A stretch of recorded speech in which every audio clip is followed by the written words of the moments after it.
The day begins its gentle retreat over the land between two great rivers. The sun, heavy and golden, lowers itself toward the horizon, casting a soft veil of amber light over Mesopotamia. Here, where the Euphrates winds like a silver ribbon, and the Tigris runs strong and restless, life has always pulsed in rhythm with water and soil. Yet now, as evening comes, the land exhales, the air cools, the voices of labor grow faint, and the first shadows of night slowly, softly, begin to spread. You walk in your mind's eye across this ancient landscape. Imagine yourself standing in the fertile fields, the scent of barley and wheat drifting on the wind, the last workers of the day gathering their tools, their silhouettes dark against the setting sun. Hoes rest against clay ridges, and baskets once heavy with grain are now empty, placed neatly by the edges of irrigation canals. The murmur of water flowing through hand-dug channels continues, steady and calm, the same sound that has carried through this land for thousands of years. The horizon deepens into shades of violet and indigo. Birds call out their final notes of the day before retreating to hidden nests. The sky, still touched by light, becomes a dome of serenity, its gradual darkening promising both silence and secrets. The first stars shimmer faintly, as though testing their strength before the true night arrives. As the world quiets, Mesopotamia reveals itself in a new form. The daytime clamor of markets, the chatter of merchants, and the songs of workers yield to a softer rhythm.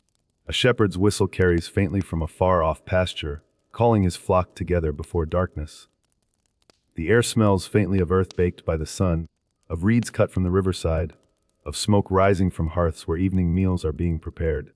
This is the Mesopotamian night beginning.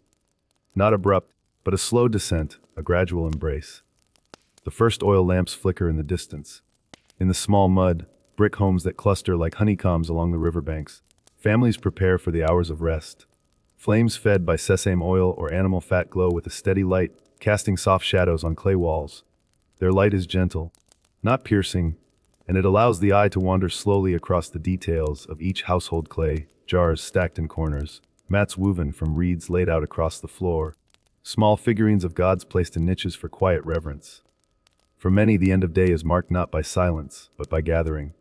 Families sit together on woven mats, the day's bread broken into pieces, bowls of lentils and onions shared, a jug of cool water drawn fresh from a well. They eat slowly, tired from labor yet comforted by the closeness of kin. Children sit cross-legged, their eyes half drowsy, listening to the low voices of their elders. Sometimes a father tells a story of Gilgamesh, the great king who sought immortality. Sometimes a mother hums an old tune that has followed her people across generations. These moments are not hurried. They drift, they linger, they prepare the mind for sleep. Beyond the households, the land itself prepares for night. The rivers, ever restless, move with a quieter song. During the day, they carried boats laden with goods, oars dipping in rhythm, shouts of men guiding them along their course. Now, in the hush of evening, only the water speaks, lapping against the banks, swirling around reeds, catching the reflection of the growing moon. Its silver path stretches across the surface, inviting you to follow it deeper into the heart of Mesopotamia. Farther away, near the edges of cities, the monumental walls rise. Great bricks baked in the heat of the sun form barriers meant to guard against enemies and floods alike. By day, these walls echo with noise. Guards walking their posts, merchants passing in and out of gates, the hum of life rushing between narrow streets. But now, in the softness of night, the walls stand like silent sentinels. Torches burn faintly along their tops, sending trails of smoke into the darkening sky. The guards remain, quiet and vigilant, their figures blending into shadow. The city itself withdraws inward, like a great creature folding its wings. The ziggurats, the towering temples that rise step by step toward the heavens, glow faintly in this twilight. Priests ascend their stairways slowly, carrying offerings, their chants low and melodic. The higher they climb, the closer they believe they come to the gods. From the ground, you see only the flicker of flame moving upward, the echo of their prayers carried by the wind. These temples stand not only as places of worship, but as anchors of night. Even as the world falls asleep, the gods must be honored, their presence acknowledged in fire and smoke. In the countryside, the animals too find rest. Oxen lie in stalls, their breath slow and steady. Goats huddle together near pens of woven reeds, their small bells silent now. Donkeys fold their legs beneath them, their heavy eyes closing after a day of carrying burdens along dusty paths. Dogs curl beside doorways, guardians even in slumber, ears twitching to every faint sound of the night. Yet the land is never wholly still. Crickets sing among the grasses. Frogs croak near irrigation ditches. Somewhere, faint but persistent, the howl of a desert jackal carries through the open air. These sounds do not disturb the people of Mesopotamia. They are expected, woven into the nightly rhythm. They are reminders that the land is alive, that the night too has its guardians and wanderers. As true darkness settles, the sky reveals its grandeur. Stars scatter across the black expanse, countless and clear. Here, in this ancient land with little to obscure the heavens, the night sky is a map of stories and guidance. Astronomers and priests, watching from rooftops and temple platforms, read the stars as others might read a scroll. To them, these lights are messages, signs of the gods' will, patterns that shape the fate of kings and farmers alike. The great constellations of Mesopotamia shine above the lion, the bull of heaven, the scorpion. Their myths are whispered from generation to generation, and now, beneath this endless canopy, you too may imagine their forms traced in points of light. The moon rises slowly, round and luminous, casting its calm glow across river and field alike. It is said that the moon god Nana watches over the night, guiding dreams and guarding sleep. His presence is felt in the hush that descends, in the serenity that settles across the land, and so the night deepens. Homes grow quieter, lamps burn low. The voices of storytellers fade to murmurs, then to silence. The only sound is the steady rhythm of breath, of people drifting into sleep. Dreams will carry them, dreams of harvests, of rivers, of journeys and gods. In this land between rivers, night is not an ending, but a gentle pause. It is a time of restoration, of surrender, of trust in the eternal cycles of sky and earth. The first breath of night has passed, and Mesopotamia now rests beneath the stars. The land of Mesopotamia lives and breathes through its rivers.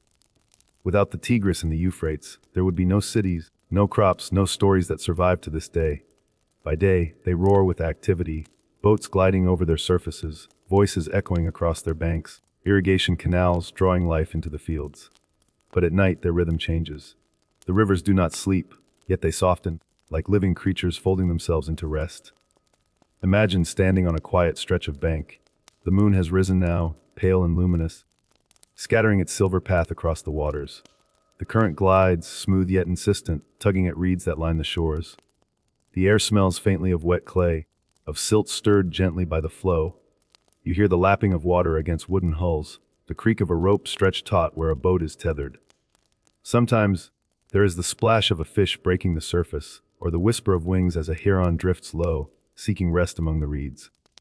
For generations, these rivers have been the heartbeat of life. Their cycles of flooding and retreating mark the rhythm of time itself. In the stillness of night, when no hands dig canals or mend boats, the waters speak with clarity. They murmur of ancient journeys, of rafts that once carried the first settlers, of merchants steering barges heavy with grain, of kings who ordered entire fleets to sail under banners of conquest. Tonight, the rivers remember it all, yet they whisper their stories gently, like lullabies. Farther along, boatmen keep their watch. Some remain on their decks through the night, lying beneath simple shelters woven from reeds. The flicker of a small clay lamp keeps the shadows at bay, though most trust the river to guard them. Their oars are tied neatly along the side, their ropes looped and secure. Tomorrow they will steer again, but now their voices fade into murmurs. They sit together, exchanging quiet words, telling small stories, their laughter hushed so as not to disturb the vast silence of the waters. The Euphrates flows wide and calm, while the Tigris moves swift and eager. Each has its own song, its own spirit. The people of Mesopotamia believe in river deities, unseen forces guiding their currents. The rivers are not just water, they are guardians, providers, and sometimes destroyers. At night, when the moonlight glistens across their rippling surfaces, they seem almost divine, two arms of liquid silver cradling the land between them. Above the waters, the constellations shine. A traveler looking up sees not only stars, but guides. For the rivers are pathways as much as they are boundaries, and the sky mirrors them with endless roads of light. Boatmen gaze upward before sleep, noting the moon's position, the steady trail of stars. To them, the night sky is not distant but close, reflected in every shimmering wave of the water. The reeds rustle faintly with the wind, their long stalks bending and swaying. Frogs call out from the muddy shallows, a chorus rising and falling. A distant jackal's cry pierces the stillness, answered by another, yet the rivers continue their flow, unbothered, eternal. They will carry on long after men are gone, long after palaces crumble and fields turn to dust. Tonight, though, they are companions, their voices steady, their embrace endless. Sleep comes easily here. By the riverside, the constant motion of water soothes the mind, a rhythm older than any human memory. It carries you, as it has carried all who rested along its banks, into the quiet drift of dreams. Beyond the rivers stretch the fields, the heart of Mesopotamia's abundance. The Fertile Crescent, a sweep of rich soil curving like a cradle across the land, lies hushed beneath the gathering night. By day, it is alive with motion, farmers guiding oxen, women bending to cut stalks of grain, children carrying baskets brimming with dates, onions, or lentils. But now, as dusk has passed and true night settles in, the fields rest, the barley sways gently in the night breeze. Its stalks, tall and golden, whisper against one another, a soft rustle like distant rain. Though the harvest is near, tonight the fields are empty. No plows cut the soil, no sickles flash in the sun. Only the quiet hum of insects remains, weaving a delicate song through the stalks. The earth smells rich, freshly watered by canals that branch from the rivers, carrying life deep into the soil. Even now, tiny streams glimmer faintly in the moonlight, trickling between rows of crops. The farmers have returned home, their bodies weary but their spirits grounded in routine. They trust the fields to the night. Sometimes a dog is left to wander the edges, its sharp ears pricked for any sign of intrusion. But otherwise, the land is unguarded, watched only by the stars above. The people know that the soil is loyal. It has fed them for centuries, and it will again when the morning sun returns. In the distance, palm groves sway. Their fronds whisper like soft sighs, the sound carried on the wind. Dates ripening in heavy clusters hang still and dark, waiting for dawn. These groves have stood for generations, their roots deep, their shade offered to countless travelers. Even at night, they seem alive with memory, each tree holding the weight of centuries. Sometimes, faint voices drift across the open fields. Farmers gather after supper, walking slowly among the furrows, speaking in low tones. They check the irrigation channels, ensuring the water flows steady, or whisper small prayers to the gods of fertility, asking for protection against blight and storm. Their lamps flicker faintly in the distance, a handful of moving stars across the earth. Soon, though, these two vanish, and the fields are left to their own dreaming. Look upward, and the sky stretches vast and eternal.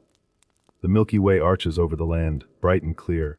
The people here have always watched the heavens, seeing in them the reflections of their own labors. Just as the stars rise and fall, so too do the crops, so too do the seasons. Each cycle repeats, ancient and unbroken. Tonight, the heavens seem especially near, as though leaning close to listen to the rustle of barley, the breath of the soil. The air cools, wrapping the land in stillness. Crickets sing among the furrows, their chorus steady and soft. Somewhere, an owl drifts silently across the fields, its wings barely stirring the air. It lands upon a low stone wall, its eyes bright in the moonlight, watching the earth with patient calm. In these fields, life and rest are entwined. The soil rests to renew itself, just as the people rest to prepare for labor. The night restores what the day consumes. And so, beneath the eternal sky, the Fertile Crescent lies in perfect balance, its quiet promise stretching far into the future. Close your eyes and walk the fields in your mind. Feel the cool earth beneath your feet, hear the barley's whisper, sense the vastness of the sky above. This is Mesopotamia's gift to cradle life, to cradle dreams, and to carry them gently through the night.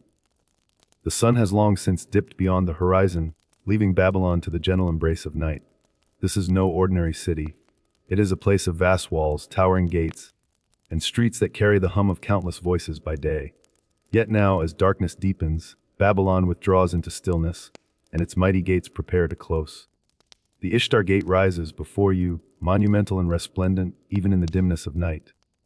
Its glazed blue bricks shimmer faintly in the moonlight, their surface decorated with lions, dragons, and bulls. By day they blaze with color, but now they appear softer, as though the creatures upon them are themselves preparing for slumber. Torches flicker along the gate's frame, their flames catching the shine of enamel. The guards move slowly, their armor gleaming faintly as they take their stations. They know this ritual well. The shutting of the gates marks not just security, but the transition of the city into its nocturnal rhythm. The last merchants hurry inside, guiding donkeys laden with baskets of goods. Their voices are low, hushed by the awareness that soon no passage will be allowed until dawn. The animals' hooves strike against the stone paving, echoing faintly as they pass through. Once the final travelers have entered, the great doors swing shut, creaking with age and weight, until the city is sealed. The noise of the world outside, the desert winds, the cries of wandering jackals, is muffled. Within the walls, Babylon becomes an island of calm, the streets quiet. By day, they are alive with shouts of vendors, clatter of carts, the endless rhythm of footsteps. But at night, only a few linger. Torches line the main roads, casting pools of golden light onto the dust and stones. Their glow reveals glimpses of doorways where families gather, of shopfronts closing with the sliding of wooden shutters. The air carries faint scents, bread cooling from ovens, incense burned in private shrines, the smoke of fires winding upward into the dark. You walk slowly through the lanes. The noise of the crowd is gone, replaced by the occasional murmur of neighbors talking across courtyards, or the sound of pottery clinking as water jars are set down for the night. Cats wander along the rooftops, their silhouettes sharp against the starlit sky. Dogs curl by doorways, their ears twitching but their bodies at ease. A breeze stirs the dust, carrying with it the lingering warmth of the day. From time to time, a priest passes by, his white robe glowing faintly in the torchlight. He moves with purpose, carrying offerings toward a temple, his lips murmuring prayers to gods unseen. In another street, a musician strums a lyre softly, his song drifting through the quiet alleys like a lullaby for the entire city. Children lean against their mothers, eyes heavy, listening to stories whispered just beyond the threshold of their homes. The heart of Babylon lies not only in its size but in its pulse. Even in night, when most rest, there is a quiet life that continues, the guards on their rounds, the temple fires burning, the rivers beyond the walls flowing steady. The city never truly sleeps, but it dreams. It drifts between wakefulness and slumber, like a giant resting yet aware. Above, the stars gleam, mirrored faintly in the canals that snake through the city. Water trickles softly, its voice steady, a reminder of the rivers that gave Babylon its power. The people trust this rhythm. They know that tomorrow the sun will rise, the gates will open, and the city will surge with life once more. But tonight, within its sealed walls, Babylon belongs to the night, and to the gentle dreams of those who rest in its embrace. Travel south in your imagination, and you find yourself in one of the oldest and most storied cities of Mesopotamia. Here, too, the night has come. The day's heat fades into coolness, and the bustling noise of markets dwindles into silence. By day, the markets of are crowded and vibrant. Merchants call out their wares, baskets of dates piled high, jars of fragrant oil, bolts of wool dyed with earthy colors. Donkeys shuffle forward carrying goods, while scribes sit at clay tables, recording transactions in the neat lines of cuneiform. But now, the stalls are shuttered. Woven mats cover baskets, clay jars are stacked away, and the cries of vendors are replaced by the softer sound of sweeping, of doors closing, of footsteps fading homeward. The courtyards come alive in another way. Families gather in open spaces between their homes, where the night air flows freely. The mud brick walls, still warm from the sun, radiate a gentle heat. Mats are spread on the ground, and food is laid out, bread baked in dome-shaped ovens, lentil stews seasoned with herbs, figs and dates shared among children. The meal is not hurried, for the day's labors are over. Instead, it is slow, filled with pauses, with quiet words, with the rhythm of togetherness. Children play at the edges of the courtyards, their laughter fading as drowsiness overtakes them. Some chase each other in circles, others roll small clay balls across the ground. A mother hums softly, guiding her child to her lap, brushing dust from their hair. Fathers speak in calm voices, sometimes telling stories of kings and battles, sometimes reciting prayers to the gods who watch from above. The night is not silent, but it is gentle. In some homes, music begins. A lyre is strummed, a reed flute sighs, voices blend in quiet song. The melodies are not loud, they do not pierce the night, but they flow softly, as though meant only for those who listen closely. The songs speak of rivers, of harvests, of the gods who bring the rains and guard the flocks. They carry memory, history, and comfort passed from one generation to the next. Torches flicker along the streets, but most homes rely on lamps. Small clay bowls filled with oil, their wicks glowing steady. The light they cast is warm, golden, and intimate. It pools around the family, leaving the corners of the courtyard in shadow. In these shadows, dreams already begin to gather, ready to carry each sleeper away when the night deepens further. Above her, the ziggurat rises, its massive steps dark against the starlit sky. Even at night, priests tend its altars, burning incense, offering prayers, marking the cycles of the moon and stars. The ziggurat is both monument and anchor, reminding every citizen that their lives are tied to the gods, to the heavens, to forces greater than themselves. Its presence, looming yet serene, is a comfort. As long as it stands, the city feels secure. Gradually voices fade, lamps burn lower. One by one, families retreat indoors, leaving the courtyards to the stars. Dogs stretch upon the cool earth, their heads resting on their paws. Cats slip into the shadows, moving silently along walls. The markets sleep, the courtyards sleep, the city itself surrenders to night. Yet even in this stillness, there is a sense of life continuing, of dreams weaving through the minds of sleepers, of priests whispering prayers, of the rivers flowing beyond the walls. Ancient and eternal, rests beneath the stars, wrapped in the quiet rhythms of Mesopotamian night. Night deepens across the Mesopotamian plain, and among the cities, the most striking forms that rise against the sky are the ziggurats. These temples, built in great terraces of mud brick, step upward toward the heavens like stairways to the divine. By day they tower with majesty, their walls reflecting sunlight, their staircases thronged with priests and pilgrims. But at night, beneath the stars, they are transformed into quiet mountains of devotion, resting in shadow yet alive with sacred presence. From a distance, the ziggurat appears dark and immense, a silhouette rising above the clustered rooftops of the city. The stars crown its summit, while torches flicker along its lower steps, each flame a small beacon guiding the way upward. The city sleeps below, but the temple does not slumber. Its fires must burn, its rituals must continue, for the gods do not turn their gaze away when the sun sets. Climb in your imagination the long stone staircase that winds to the upper terraces. The night air grows cooler as you rise, and the sounds of the city fall away, no more the clatter of pots, the murmur of families in their courtyards. Instead, you hear the faint crackle of fire, the whisper of prayers, the low sigh of the wind as it moves past the high walls of the shrine. Each step feels deliberate, not hurried, for to climb the ziggurat at night is to draw nearer to the realm of the gods. At the top, the sanctuary glows with steady light. Oil lamps line the altars, their flames unmoving in the still air. Incense burns, carrying smoke upward in twisting spirals, its scent rich with resins gathered from distant lands. A priest moves quietly, his white robe trailing against the stone. He raises his arms, lifting an offering of grain or oil, murmuring prayers not for himself but for the city below, for the farmers who sleep, for the merchants who will rise at dawn, for the guards who keep their watch upon the walls.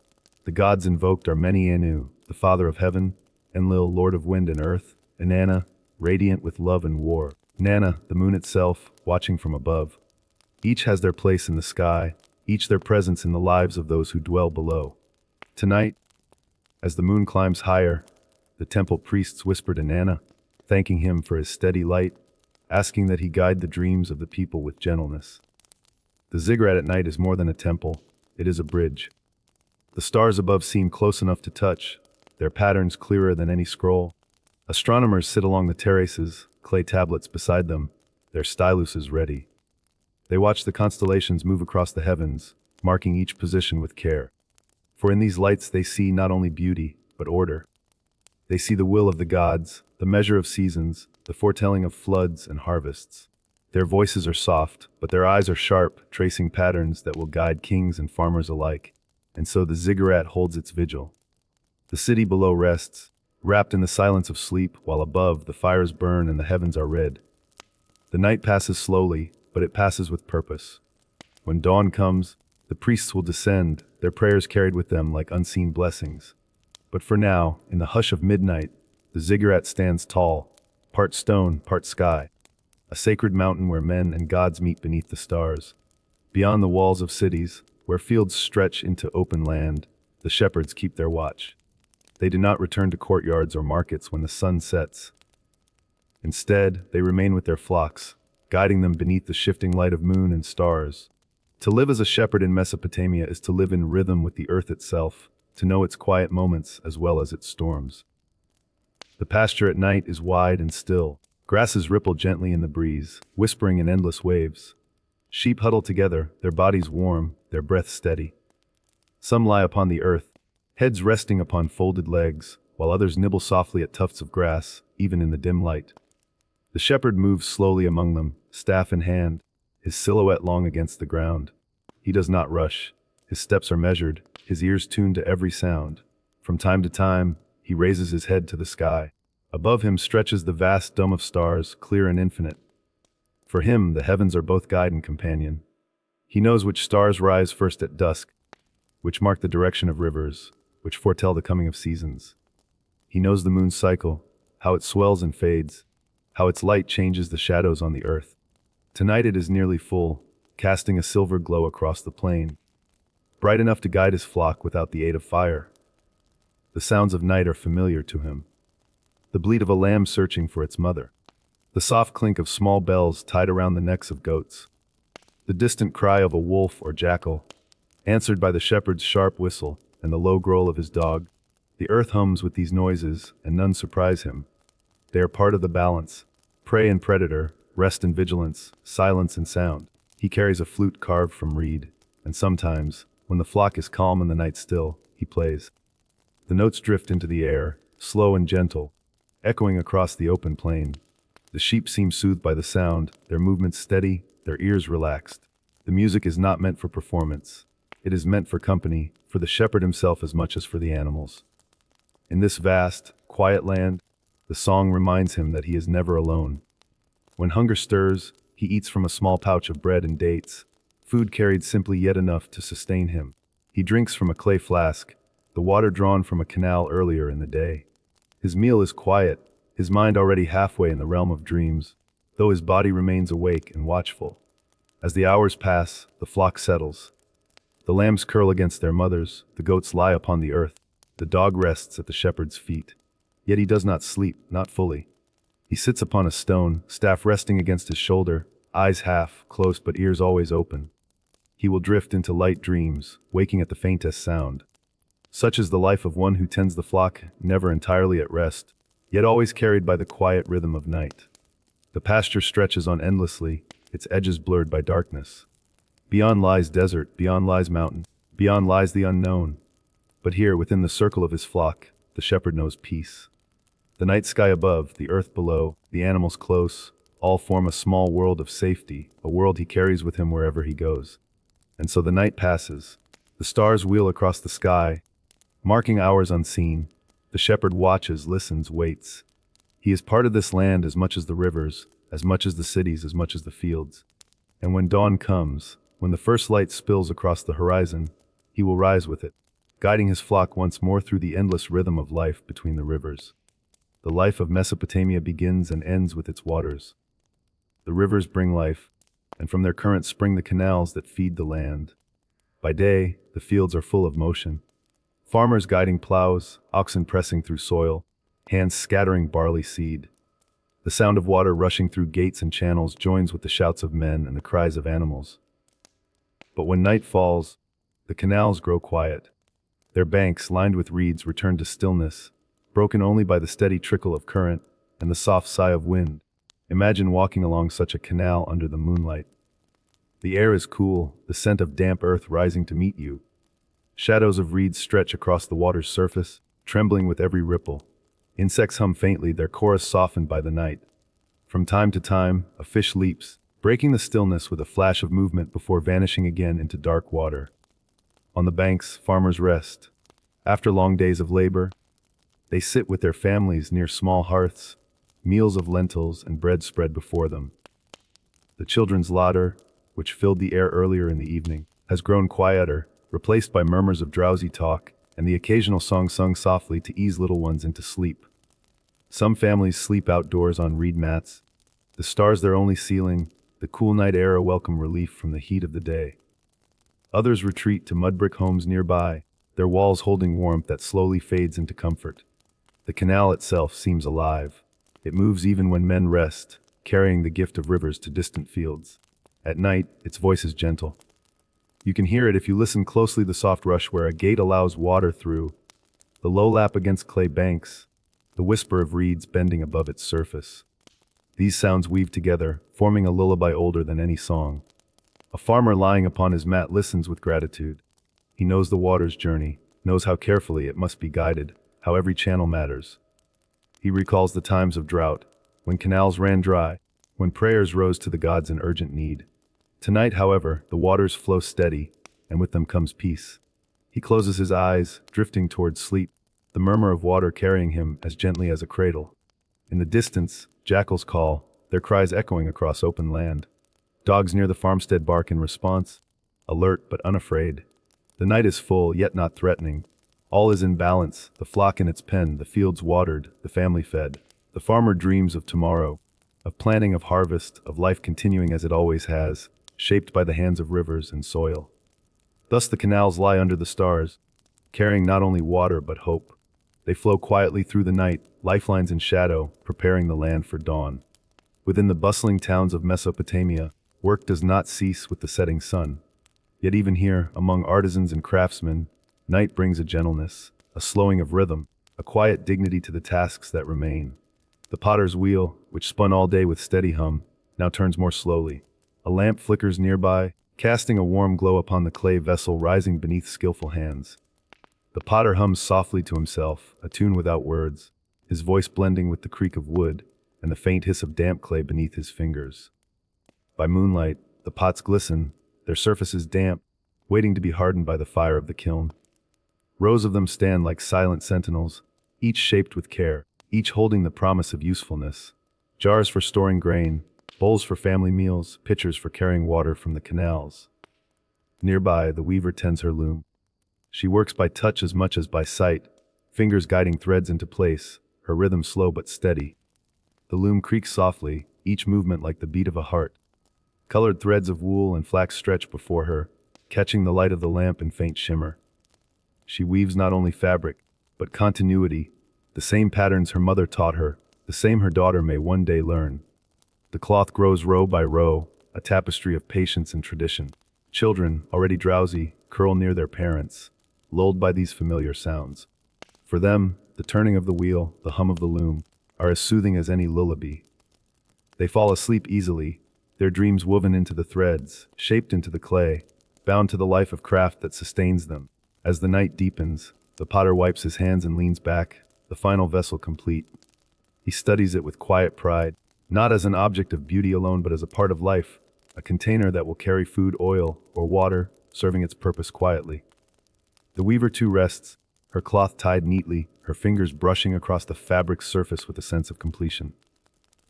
Outside, the streets are still, the markets empty, the calls of vendors long faded. But in these workshops the night holds warmth, the glow of fire and lamp, the rhythm of labor done with love. Soon, too, these artisans will rest. They will lie upon their mats, the scent of clay and wool still upon their hands, the satisfaction of a day's work carried into their dreams. Thus the night in Mesopotamia does not belong only to priests and kings, to shepherds and farmers. It belongs also to those whose hands shape clay, whose fingers weave thread, whose quiet skill sustains the world around them. In their small homes, under the light of the moon, they too write their part of history, unseen yet enduring, as timeless as the stars above. The city of Mesopotamia sleeps, but the gates never do. Rising tall and solemn, built of baked brick and heavy timbers, the gates stand as guardians between the world within and the world beyond. By day, they open wide to the noise of markets, the press of traders, the bleating of animals, and the clamor of carts rolling in from the countryside. By night, however, they close with deliberate weight, their wooden beams lowered, their bronze fittings locked. 2 watchmen remain. They lean against the stone walls, spears resting by their sides, eyes scanning the horizon. Their figures are outlined by the faint light of torches fixed to the gate, flames flickering in the dry wind. Above them, the stars shimmer, cold and clear. From time to time they shift, stamping their feet against the coolness of night, murmuring to one another in low tones. Beyond the walls stretches the plain, dark and silent. The road vanishes into shadow, leading toward distant villages and rivers. Jackals call in the distance, their cries echoing faintly against the earth. Sometimes, travelers arrive late, knocking at the gates, begging for entry. The watchmen listen, but seldom do they open until dawn. For night belongs not to trade but to stillness, and the city's safety depends upon their vigilance. Inside the gates, the city sleeps soundly. Lamps flicker in a few scattered homes, the glow barely touching the streets. Clay walls and narrow alleys lie silent, their dust settled, their noise stilled. The watchmen know the life that breathes within those walls. The baker who will rise before dawn to prepare bread, the merchants who will unfurl their goods in the market square, the priests who will climb temple steps at sunrise to greet the gods. All of this slumbers now, wrapped in silence. Yet the gates keep watch. They are thresholds, dividing not only the city from the world, but also the realm of waking from the realm of dream. One watchman gazes upward, his thoughts drifting to the constellations. He recalls the stories told of the stars, of the hunter, of the bull, of the river flowing across the heavens. In the stillness, he almost believes he can hear those celestial rivers flowing above, echoing the waters of Tigris and Euphrates below. The other leans upon his spear, whispering a prayer under his breath. It is not a prayer of fear, but of gratitude. Gratitude for quiet hours, for a night without turmoil, for the peace that holds steady as long as the gates remain firm. His voice fades into the hush of the plain, where only the wind answers. When dawn begins to stir, when the first light of morning brushes the horizon, the watchman will lift the heavy beams, and the city will awaken once more. But for now they remain, faithful guardians of a world at rest, their silence as strong as the walls they defend. While farmers lie upon reed mats under open skies, and artisans drift to sleep beside the glow of their lamps, the palace holds another kind of night. Its walls rise high above the city, decorated with painted reliefs, guarded by soldiers at every corner. By day, it is a place of petitions and decrees, of gifts brought from far-off lands, of scribes and advisors whispering around the throne. By night, it grows quiet, yet never truly still.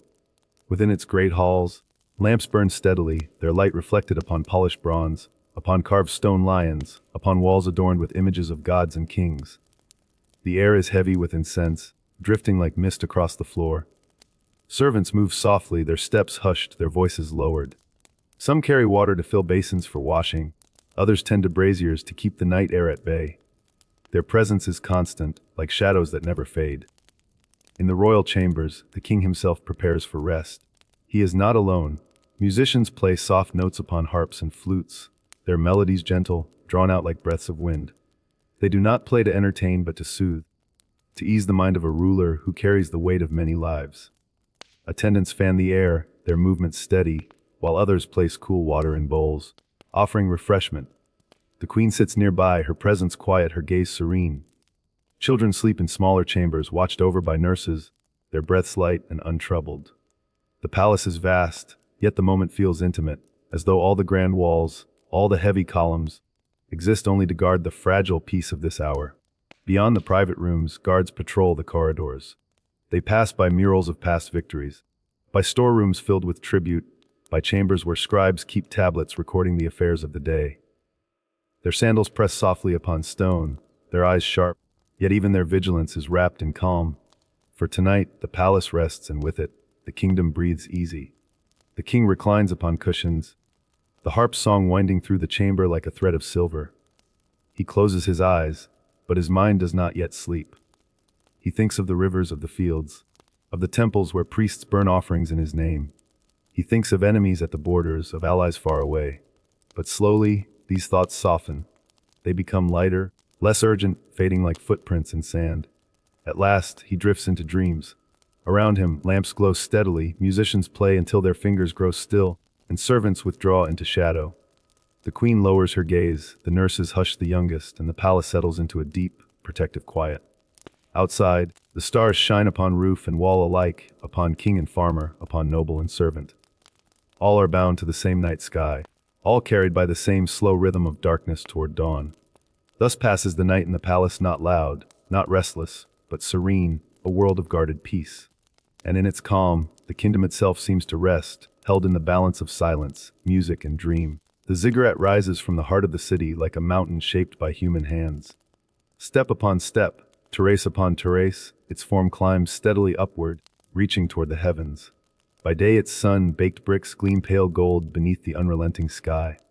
By night it transforms into a stairway for the stars, each tier fading into shadow until it seems to merge with the constellations above.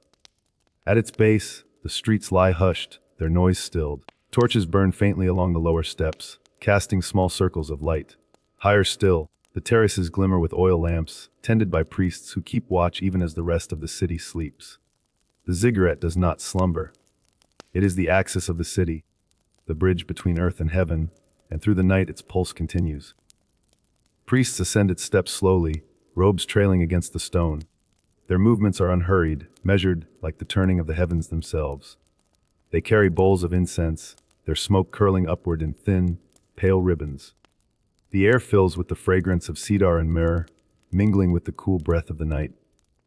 On the uppermost terrace stands a small shrine, simple in form yet radiant in meaning. Here the gods are honored, not in vast halls filled with noise, but in quiet devotion. A priest kneels, his forehead touching the cool stone floor, whispering prayers for the city below. Another lifts his hands to the stars, tracing their paths, reading the sky as though it were a sacred tablet. For the stars are not silent to the priests. Each movement, each alignment, tells a story, carries a warning, or brings a blessing. Tonight the constellations shine bright and steady, the river of the heavens flowing across the sky without disturbance. The priests murmur their gratitude, for such clarity is a sign of favor. Below, the city sleeps unaware of these watchful eyes, of these whispered prayers. Farmers dream of their fields, merchants rest beside their goods, children breathe softly upon their mats. All are sheltered by the devotion of the few who climb the ziggurat steps in darkness, who give their wakefulness so others may sleep. As the night deepens, the priests pause in their rituals. One gazes outward across the plain, where faint fires mark distant villages, where the rivers glimmer like silver threads beneath the moon. He thinks of the generations before him who stood upon these same stones, who lifted their eyes to the same stars, who whispered to the same gods. The thought brings him calm, a sense of continuity, of endless rhythm. The ziggurat stands as a mountain of time, holding within its bricks not only clay and straw, but the weight of memory.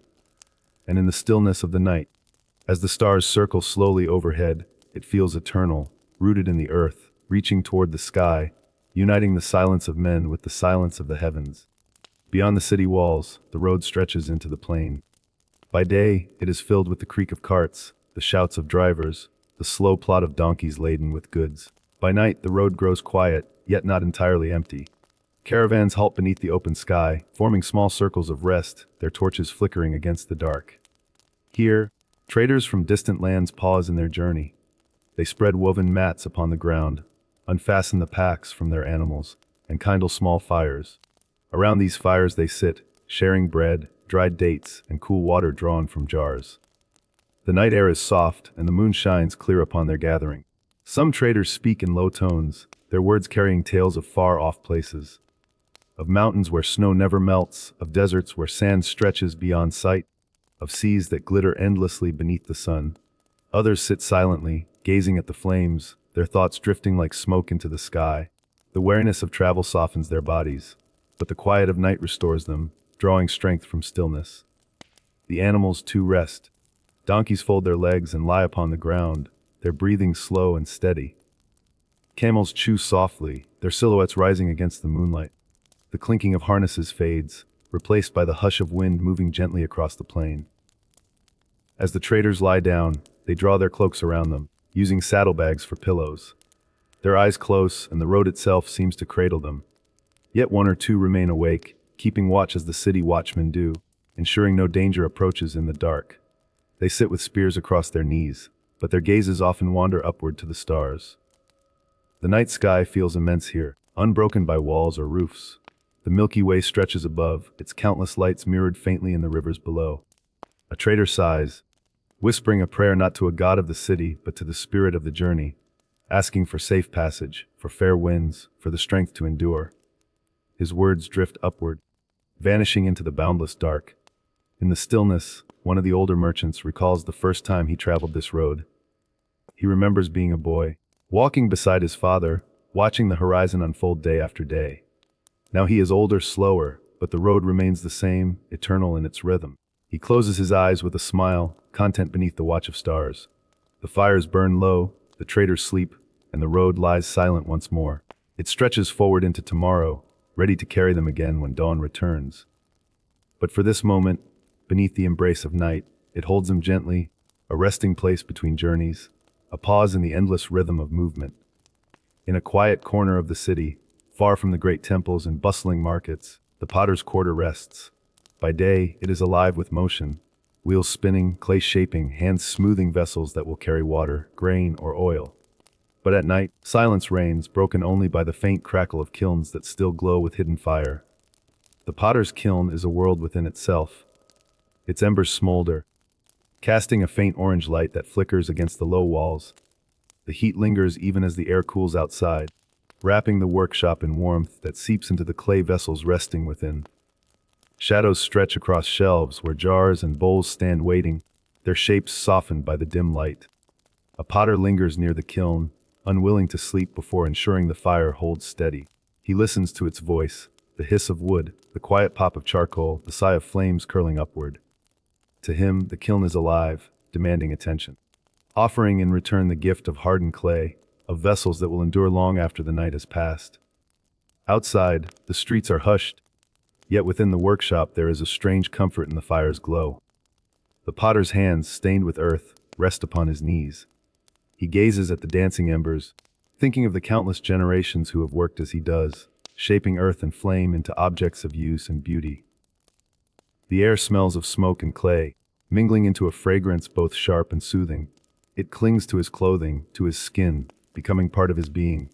He breathes it in slowly, letting it lull him into calm. Though his body aches from the day's labor, his heart is quiet, softened by the rhythm of fire and silence. Beyond the walls of the workshop, the city sleeps. Families rest on their mats, merchants dream of trade, priests keep vigil in the temples. But here, beside the kiln, another kind of watch is kept, a vigil not for gods or stars, but for the steady transformation of earth into form. When the fire sighs low, the potter stirs it gently, feeding it a small branch, a measure of straw. The embers glow brighter, sending sparks upward like tiny stars. He smiles faintly, knowing the vessels within are safe. Soon he too will rest, but for this moment, he sits in communion with the fire, with the earth, with the quiet heart of his craft. And as the night deepens, the kiln continues to breathe, its warmth filling the darkness, a small sun held captive in clay and brick, burning gently until dawn. Night has a way of softening pain, of easing the weight of the day. Yet it is also the time when illness stirs most keenly, when fevers rise and dreams turn restless. In the city, healers keep their doors open, for the needs of the body do not slumber. A small lamp burns within the healer's chamber, its flame steady, casting golden light upon shelves of jars and bowls. Herbs lie in bundles, their fragrance thick in the air, mint thyme, garlic, and resinous myrrh. Bowls of oils glimmer faintly, their surfaces catching the light. Mortars and pestles rest beside them, stained with the colors of crushed roots and seeds. Here, a mother brings her child, who coughs in the night. The healer listens, places a hand upon the child's chest, feels the breath struggling within. She murmurs softly, words meant not only to soothe the patient, but to calm the mother's heart. From her shelves, she selects a mixture, grinding herbs into powder, stirring them into warm water. She offers the cup to the child, who sips slowly, the bitterness softened with honey. Elsewhere, a man arrives with a fever, his body trembling though the night is cool. The healer lays him upon a mat, covering him with cloths soaked in water drawn from the well. She places amulets near his head, carved with symbols meant to drive away the sickness. For in Mesopotamia, healing belongs not only to the body but to the spirit, and the unseen is tended as carefully as the flesh. As the night deepens, dreams become part of the healer's craft. A woman whispers of visions that disturb her sleep, images of rivers rising, of shadows chasing her through the dark. The healer listens, interpreting gently, offering reassurance that dreams are the voice of the gods, not to be feared but to be understood. She burns incense, letting the smoke drift upward, carrying the troubling visions away into the night. The healer herself grows wary, yet her devotion holds steady. She moves with patience, with quiet strength, her hands skilled not only in mixing herbs but in soothing fear. Her chamber is a place of refuge, where the weak find comfort, where pain is softened, where the night itself seems gentler. Outside, the city is silent, yet within these walls there is a rhythm of care, of whispered words, of remedies prepared with love. And as the hours pass, the sick begin to rest, their breath easing, their bodies calming. The healer watches, her lamp burning steadily, a beacon of warmth in the vast night. When at last the first hint of dawn appears at the horizon, the healer sits back, wary but at peace. Another night has passed. Another round of illnesses tended, dreams interpreted, fears soothed. She closes her eyes for a moment, knowing that soon the day will bring new needs, new voices seeking her care. But for now, the city sleeps more soundly because she has kept watch. Far beyond the city walls, where houses give way to open fields, and fields fade into rolling pasture, the shepherd keeps his vigil. The night stretches wide and silent, the land softened by moonlight. Here, beneath the silver sky, flocks rest in scattered clusters, their breath rising faintly in the cool air. The shepherd sits upon a low stone, staff across his knees. His eyes, trained to the shifting patterns of sheep and stars alike, drift between earth and sky. Around him the flock settles, a living sea of quiet forms. Their bleats are few, their movements slow, for they too are subdued by the softness of night. Beside him lies his faithful dog, ears pricked, nose keen, always alert. From time to time the animal rises, circling the flock, returning with a satisfied sigh to rest by the shepherd's side. The bond between them is wordless, born of countless nights shared beneath open skies. The shepherd listens. To the rustle of grass, to the whisper of a breeze, to the faint lap of water in the nearby canal. Beyond, he hears the distant cry of a night bird, the soft chorus of frogs. These are familiar sounds, a music that accompanies his solitude. The stars shine brightly, scattered across the vast dome of heaven. To the shepherd, they are not distant mysteries, but guiding companions. He knows their patterns, the rising of Orion, the path of Venus, the slow arc of constellations across the sky. Each star tells him of time and season, of when rains will come, of when fields must be sown. Tonight, they remind him simply of stillness, of eternity pressing close. He reaches for a skin of water, sipping slowly, letting the cool liquid soothe his throat. His gaze drifts to the flock, to the lambs nestled close to their mothers, to the steady rhythm of breath that fills the pasture. He feels a quiet pride, for in his care lies the livelihood of many. Milk, wool, meat, all depend upon his vigilance. A rustle at the edge of the field catches his ear. The dog rises instantly, growling low, eyes fixed upon the dark. The shepherd too stiffens, staff ready. Yet after a pause, the sound fades, and the night remains calm. Perhaps only a fox, perhaps the wind itself. Slowly, man and dog relax, returning to stillness. The shepherd hums softly, a tune without words, carried into the night like smoke. It comforts him, and perhaps comforts the flock as well, for they shift closer, their warmth gathering in gentle unity. The melody is ancient, passed down through generations, a thread binding past to present, father to son, shepherd to shepherd. As the hours pass, the moon drifts westward, casting long shadows across the plain. The shepherd remains watchful, though his body grows heavy with weariness. He leans upon his staff, closing his eyes for a moment, yet never fully surrendering to sleep. For this is his duty, his calling, to watch through the night, to guard life with patience, until dawn's first light reveals once more the safety of his charge. And when at last the horizon softens, and the first pale glow spreads across the land, the shepherd exhales deeply. The flock stirs, stretching, rising to graze. The dog shakes itself, eager for the day's work. The vigil is complete, another night endured, another flock safe beneath the endless sky.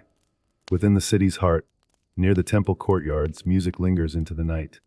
By day, songs honor the gods, accompany rituals, and lift the spirits of the people. But by night, music becomes something gentler, more intimate, woven into gatherings where firelight flickers, where hearts seek comfort in melody. A circle of musicians sits upon mats, their instruments resting upon their laps. The air is cool, yet the warmth of the fire and the closeness of voices create a cocoon of comfort. Someone plucks the strings of a lyre, its tones soft and luminous, carrying into the night like ripples upon water. A flute joins, its breathy notes winding between the fire's crackle. Drums follow, steady and low, a heartbeat echoing beneath the song. Faces glow in the firelight, young, old, noble, humble. Music belongs to all, it binds them, carrying their thoughts beyond the walls of the city, into memories, into dreams. A song rises, slow and yearning, the words speaking of rivers and journeys, of love and loss, of the gods who watch unseen. Voices blend, weaving a tapestry of sound that drifts upward toward the stars. For some, the music soothes sorrow, for others it awakens joy. A child leans against her mother, eyes heavy with sleep, lulled by the gentle rhythm.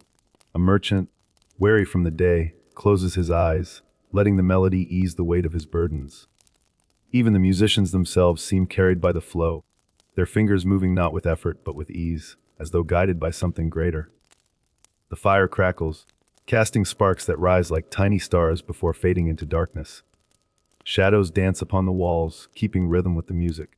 The night air is filled with fragrance, smoke, roasted grain, faint hints of incense from the temple beyond. All combine into a sensory symphony, as much a part of the music as strings or drums. Between songs there is laughter, soft conversation, the clink of cups filled with barley beer. Yet always, the music returns, flowing like a river, carrying all who listen upon its gentle current. Some songs are ancient hymns, others playful tunes, still others improvisations born in the moment, destined to fade with the night yet remembered in the heart. The musicians play not for glory, nor for coin, but for the simple joy of sound, for the communion it brings. In their hands, the night becomes lighter, the darkness less vast. The city may rest, but here, in this circle, life stirs in harmony, in rhythm, in song. And when at last the fire burns low, when instruments are set aside and voices fall silent, there lingers in the air a quiet echo, as though the music itself refuses to depart. The listeners carry it within them as they return to their homes, as they drift into dreams. For music in Mesopotamia is not bound to temples or rituals alone. It lives in the people, in their gatherings, in their nights. And in the hush that follows, one understands that the true song of the city is not in stone or in law, but in the hearts that beat together, softly, by firelight. High above the quiet city, rising like a mountain of baked brick, the ziggurat rests beneath the night sky. Its terraces, tier upon tier, seem to climb toward the heavens, each level shadowed in moonlight. At its summit lies the temple, dwelling place of the gods, where silence itself feels sacred. Yet even in silence, there are watchers, for the temple must never be left alone, not even beneath the stars. 2 guards walk its pathways, their sandals soft against the stone, their torches flickering faintly as they move. Their duty is not to fight nor to speak, but to preserve the stillness, to ensure that nothing disturbs the gods dwelling in the night hours. The air is cool upon the high terrace, cooler still than in the streets below. From this height, the city spreads like a darkened sea of roofs and courtyards. Here, all seems distant, the voices of late wanderers, the faint barking of dogs, the ripple of water in canals. The ziggurat stands apart, closer to the sky than to the earth. The watchers move slowly, staff in hand. They pause at intervals, peering into the dark, listening for what does not belong. They are not only guardians of brick and offering, but also guardians of silence itself. For silence, in the temple of night, is a form of devotion. At times they stop to gaze at the heavens. The stars glitter brilliantly, unbroken by smoke or cloud. The moon hangs heavy, washing the terraces in silver. In the stillness, one might believe the gods themselves lean close, listening, watching, sharing the night. Inside the shrine at the ziggurat's crown, lamps burn softly, their light steady though faint. The great statue of the god stands unmoving, its face catching fragments of gold from the flame. Offerings lie at its feet, bread, fruit, poured libations. Though no priest tends them in the night, the offerings remain potent, bound in ritual, protected by presence unseen. The guards feel this presence. Even when they cannot name it, they sense it in their bones, a weight that compels reverence. They move with care, as though the very ground upon which they tread is alive with holiness. Their footsteps are measured, their breaths slowed. From time to time, they meet upon the terrace's edge. A glance exchanged, a brief nod, and they part again, returning to their separate paths. Words are unnecessary. The silence between them is fuller than speech, bound by duty and the understanding of those who keep watch together. The hours stretch long, but they are not empty. The night itself is their companion. The whisper of wind along the brick, the soft flicker of torchlight, the murmur of insects. These are the voices that fill their vigil. And as dawn's first pale line appears along the horizon, the guards feel a quiet release. The sky lightens, shadows retreat, and from below, the temple priests begin their ascent. Soon chants will rise, incense will curl upward, offerings will be renewed. The guardians bow their heads once more, their watch complete, the silence of the night preserved until the day reclaims its place. In the ancient city of scholars lift their eyes not only toward temples and kings, but toward the heavens. For in the vault of night lies the order of time itself, the map of destiny, the silent writing of the gods. Upon the flat roof of a house, an astronomer sits, clay tablets spread before him. A small lamp flickers at his side, its glow just enough to catch the incised marks of cuneiform. Yet his gaze drifts upward, far beyond the lamp's fragile circle, to the radiant sweep of stars. The night sky is vast, a canopy studded with fire. Constellations arch from horizon to horizon, familiar as old friends. The astronomer traces their lines with his finger, whispering their names: the bull, the lion, the scorpion. Each carries a story, a pattern, a message. To read them is to glimpse the mind of the gods. He notes the rising of Venus, bright and steady, shimmering like a jewel above the plain. Venus is sacred, a herald of love and of war, a planet that guides both omen and ritual. Its appearance tonight is recorded carefully upon clay, its position relative to the moon, its brilliance, its time of rising. Such records will endure, baked into tablets, preserved for generations to come. The astronomer hears the faint life of the city below, distant voices, footsteps along streets, the trickle of water in channels.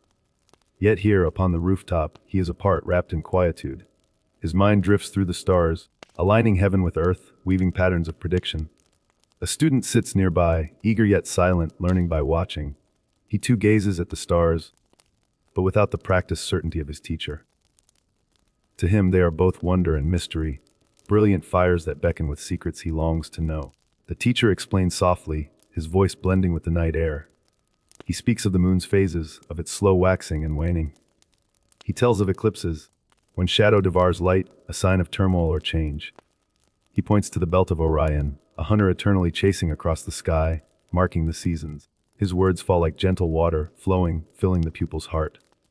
In the stillness, the astronomer reflects on the unbroken chain of watchers who came before him. Men who stood upon the same earth, beneath the same stars, tracing the same paths. They too carved tablets, they too whispered the names of constellations into the dark. The heavens are unchanged, yet each generation sees them anew, interprets them afresh. The lamp burns low, yet the stars remain brilliant. The astronomer dips his stylus into the soft clay, pressing careful marks. Time itself is captured in these signs, not just the passage of night, but the rhythm of the cosmos, the eternal dance above. And when the eastern sky begins to glow, when stars fade one by one, the astronomer sets his tablet aside.